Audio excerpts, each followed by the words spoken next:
Who sits on your inner council? This is the question that we ask ourselves as we start to become very deliberate creators and co-creators in our reality. Now, what do I mean by who sits on your council? Well, all of us have a lot of thoughts, inner stories, people we admire, people that we listen to, consciously and unconsciously, who make up what you might refer to as our inner council. This was brought up before, I believe, by the author Napoleon Hill. And in his books and in his writings, he describes having an inner council. He describes having, in an envisioned place inside yourself, let's say a round table of advisors, of people that you trust, of figures. These could be anyone living or dead. They might even represent archetypes. Archetypes being things like the magician, the queen, the king, etc. Whether we're conscious of it or not, every single one of us has an active inner council. And the thing is, many people may not be aware of who is occupying their inner council. You see, some of us have people like our parents or people from our families. Other people might have heroes that they looked up to, whether it's in movies, actors, sports. Nowadays could be influencers, teachers, authors, people who run businesses. Or sometimes we have religious sources, gurus, heads of religions. Every single one of us, consciously or unconsciously, taps into this group at different junctures in our life when we are reaching for inner resource on what is true and what is resonant to us moment to moment. Now, we can receive our own inner guidance, but it can be really helpful for a lot of us, myself included, to have an inner personification, an archetype, an image, a representation. You know, the whole concept of what would Jesus do is essentially a representation of if Jesus, or the concept of Jesus, was sitting at my table, what would they advise to me? Now, some of us, as I mentioned, may not be aware of who we've chosen to sit at our table for a while. And you can tell because on some level, you might care what they think, how they perceive. Again, this doesn't have to be a person you're actually interacting with. This would be I care. You know, if I came face to face with this person, I would care. That's one way to look at it.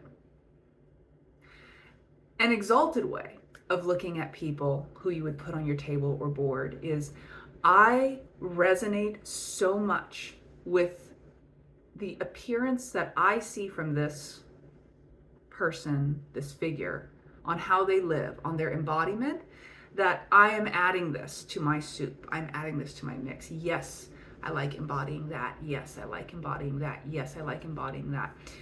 I love the way I perceive this being embodying relationships. I love the way I perceive this being embodying playfulness in life. I love the authenticity of this being. I love the wisdom and the sharpness and the business acumen of this being. And you see, what's helpful is when we understand our values, when we understand our core values, like what actually matters to us, then we can more easily start recognizing some of our perceived mentors or teachers or guides that might make up our board of influence. Now, what's really, really important to consider, even as I'm sharing this, is that your board is not meant to replace your decision-making process. Your board might represent guideposts. It might represent the kind of thing that you feel you would like to magnetize and focus on. It might represent inner guidance reflections for yourself. The concept of the board, again, is not something that you give your power away to. It is a way for you to be aware of what influences you, excites you, and inspires you. And then you can assign, if it's joyful to you, a personification to those experiences.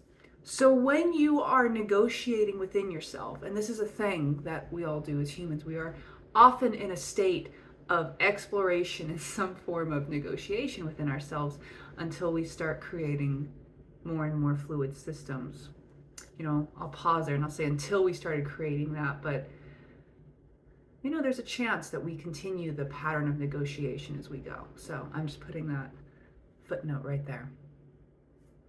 And as you are choosing to become aware of who might make up your board, just remember these things. Consider who you admire, like who you truly admire. Maybe write a list down of these people. And again, this can be someone living, dead. This can be, a historical figure. This could be an author. It could be an actor. It could be a philanthropist, like whatever. But as you start writing down who you would like on your board, start also writing some of the characteristics that you perceive this figure has and what it is they bring to the board. And then eventually you have not only a map and a representation, a personification you can make of people who inspire you, but you'll also have a list of characteristics that inspire you that you can tune into, not only for yourself as guideposts of when I make choices that resonate with this, I am living at my level of excitement because I have already claimed, I've already called forward that this is what inspires me and enlightens me and enlivens me.